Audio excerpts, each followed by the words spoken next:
Sa iba pang balita, arestado sa NAIA ang isang lalaking nang abuso umano sa menor de edad na kapatid ng dati niyang kinakasama. No comment ang akusado. Balitang hatid ni Emil Sumangil, exclusive.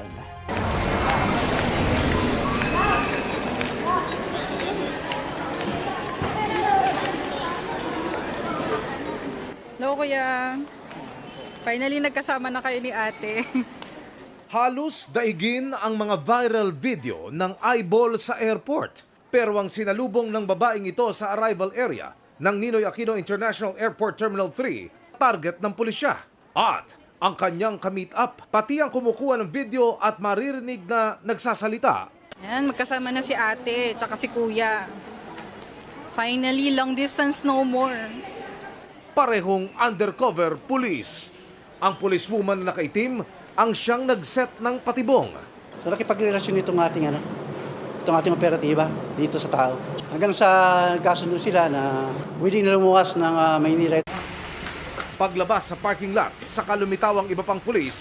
Hindi na namin sa visa ng warrant of arrest sa kasong action of business. Wanted siya sa multiple counts ng child abuse. Nagpalipat-lipat from Cotabato City, Jensan. Ang biktima umano niya, 12 anyos na babaeng kapatid ng dati niyang kinakasama. Nauna lagi yung umuwi itong lalaki.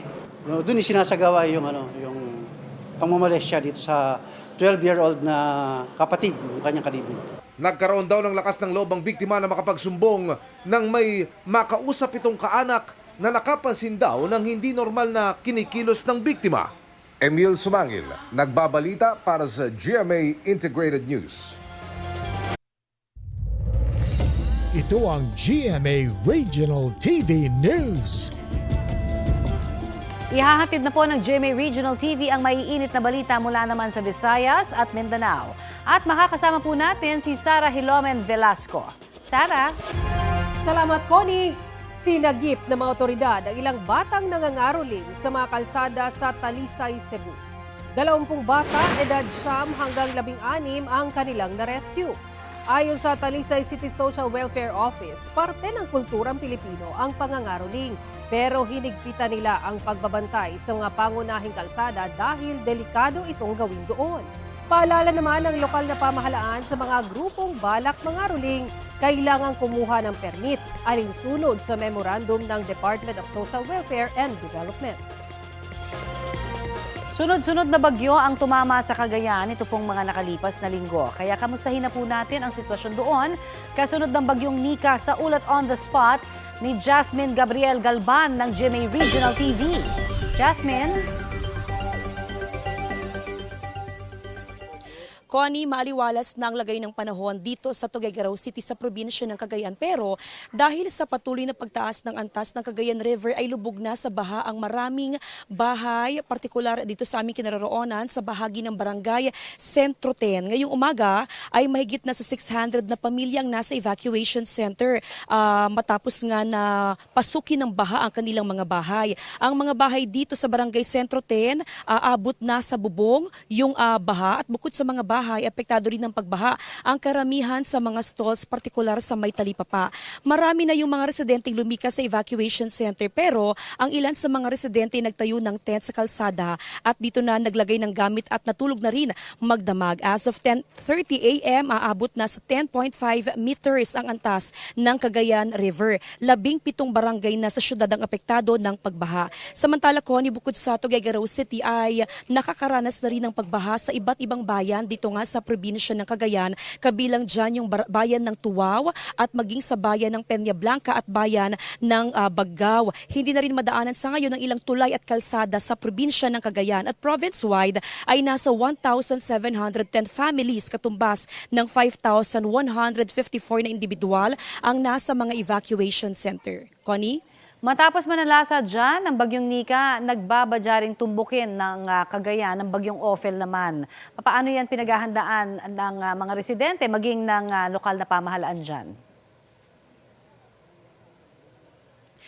Alam mo, Connie, nag-start kagabi yung pagpapalika sa mga residente, partikular dun sa mga low-lying areas. At ayon sa CDRRMO, bagamat maganda na yung panahon, hindi pa rin pababalikin sa kanilang mga bahay yung mga residente dahil expected raw na ngayong araw hanggang mamayang gabi at possible na bukas ay tataas pa yung antas ng Cagayan River. Idagdag pa na by Webes ay maranasan na rin yung epekto ng bagyong Ophel. Kaya naman, hindi na papayagan pang makabalik yung mga evacuees sa kanilang mga bahay bilang paghahanda na rin sa papalapit na bagyo, Connie. Maraming salamat, Jasmine Gabriel Galban ng GMA Regional TV. Samantala, update na po tayo sa lagay ng panahon ngayong nagbabantay tayo sa dalawang bagyo. Kausapin na po natin si Lori Din de la Cruz Galicia, ang weather specialist ng Pag-asa. Magandang umaga at welcome sa Balitang Hali, Lori Lynn. Umaga, Miss Connie. Opo, at ano po ba ang ating latest? Nasaan na ho ang bagyong Nika? Tuluyan na ho ba itong nakalabas at nakalayo na ng Philippine Area of Responsibility?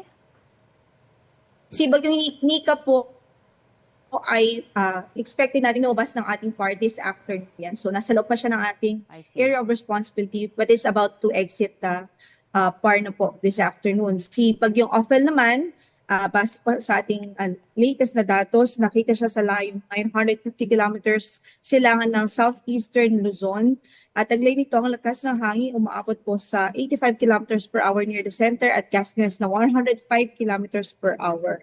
At movement niya sa ngayon medyo magkabilisan northwestward, pero ngayon wala pa po tayong signal o tropical cyclone wind signal na nakataasan ng bahagi ng ating mga kalupaan dahil malayo pa po ito. Opo. So ang Miss Yes. Ophel, Miss Lori Din, ano? Ito pong bagyong Ophel naman, pareho ho ba yung tatahaking direksyon nitong Ophel kay Nika? similarity po, lalo na ine-expect natin posibleng sa Northern or Central Luzon din ho ang paglapit nito o yung tatamaan nito. Pero magre-recurve ito ng bahagya papunta sa extreme northern zone afterwards. Pero sa ngayon, hanggat naroon po kayo o nakapaloob yung area doon sa cone of probability, ay posible pa rin tamaan ng sentro ng bagyo. So ang landfall po nitong Ophel ay sa Huwebes pa rin, tama ho ba? Yes po, Thursday. At ano naman pong inaasahan natin sa binabantayang tropical storm Manny na pag pumasok po sa ating PAR ay si Pepito na, paglapit po nito sa ating Philippine Area of Responsibility? Opo, sa ngayon, sa nakikita natin projection, posible na tuloy-tuloy yung pakanluran na direksyon niya. So may chance din na maglandfall po ito sa ating kalupaan. Pero yung intensity niya, posible na paglapit ito sa kalupaan ay mas mahina na po ito. Bagamat meron na tayong projection na ang ating may advice ay mag-monitor pa rin tayo sa mga updates na ipapalabas ng Pag-asa ukol doon sa weather disturbance dahil madami pa rin ang possible changes dahil may uncertainty pa dahil malayo pa po ito. Okay, pero si Ophel, magiging malakas din ho ba ito katulad ni Nika? Opo, ini-expect natin magiging typhoon din ho ito. So peak ng intensity niya, pwede nasa typhoon category before making landfall. Alright. Marami pong salamat sa inyo pong update na yan sa amin. Miss Lori Din de la Cruz Galicia ng Pag-asa.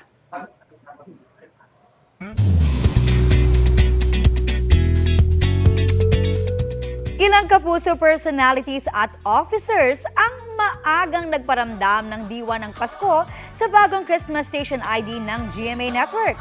Let's watch this, mga mare at pare!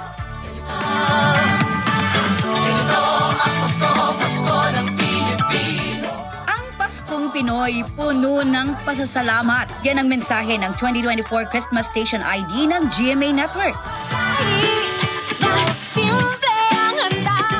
Kaisa sa pasasalamat ng Kapuso Network sa selebrasyon ng Pasko, ang GMA Executives sa pangunguna ni GMA Network Chairman of the Board, Attorney Felipe L. Gozon, at new President and CEO Gilberto Duavit Jr. Pati na rin si GMA Network Senior Vice President, Attorney Annette Gozon Valdez, at Senior Vice President, GMA Integrated News, Regional TV and Synergy Head, Oliver Victor Amoroso. Nakisaya rin sa Christmas Station ID si GMA Network Chief Marketing Officer and Sales and Marketing Group Head, Lizelle Maralag. Senior Vice President Entertainment Group Lilibet Razonable, Senior Vice President Corporate Strategic Planning and Business Development and Concurrent Chief Risk Officer and Head Program Support Reggie Bautista, Senior Vice President Finance and Concurrent Group Head Finance and ICT Group Ronaldo Mastrilli at iba pang Kapuso officers. Namamasko rin ang maningning na stars ng Kapuso Network at mga personalidad mula sa GMA Integrated News at GMA Public Affairs.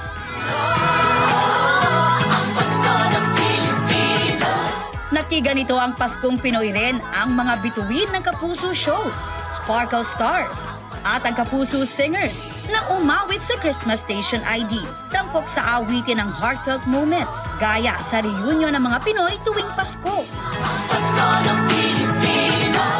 Nakisaya rin ang mga Kapuso mula sa GMA Regional TV at ang Global Pinoys. Mga Kapuso, basta Paskong Kapuso, Paskong Pilipino yan. Ipagpatuloy natin ang paghahatid ng saya sa pamamagitan ng pagtulong sa Give a Gift Alay sa Batang Pinoy Project ng GMA Kapuso Foundation. Ang inyong idodonate ay mapupunta sa Noche Buena ng mga bata at kanilang pamilya. Aubrey Carampel, nagbabalita para sa GMA Integrated News.